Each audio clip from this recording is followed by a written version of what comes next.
We also saw this article. So talking some economic news before we dive into the Texas stuff. We had this interesting article. The New York Times was having to admit that the tariffs are making money. Uh-oh, this isn't good for them, because you know how much the government loves money. Once the government gets their hands on new floodgates of income and resources, they don't let it go ever. You open up a new entity, unless you have a President Trump come in and just axe entire agencies. USAID, it's Rubio. It's Rubio.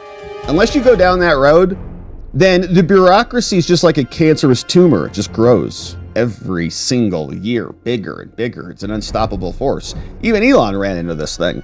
But if the tariffs are making the government money, then they're not going to want to get rid of them.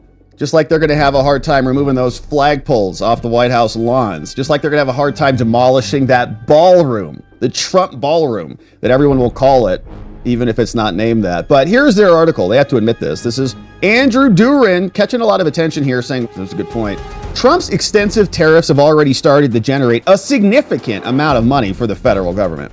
Is it coming out of Americans' pockets, or were we getting ripped off by other countries?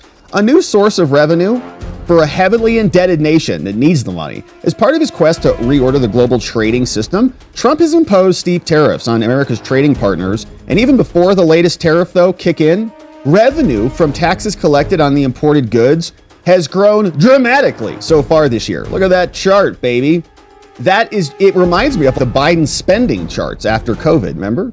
Except this is revenue coming in. It's the opposite color. Biden's was in the red. This is in the black. This is the tariff revenue in July. Monthly government revenue from customs duties and certain excise taxes is going up, $29.6 billion.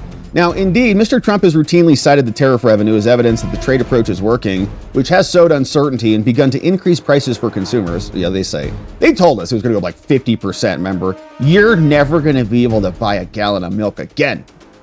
Is a win for the United States. Members of Trump's administration have argued the money from the tariffs would plug the hole by the tax cuts, which are expected to cost $3.4 trillion. Now, the good news is that the tariffs are bringing billions of dollars in, and the New York Times analyzed it. Over time, analysts expect that the tariffs, if left in place, could be worth more than $2 trillion in additional revenue over the next decade. And if we get tax cuts in America, it means we pay less to the government, and we get it coming in from other sources because the producers and the manufacturers in those cheap producing countries can eat the costs and pay the fee.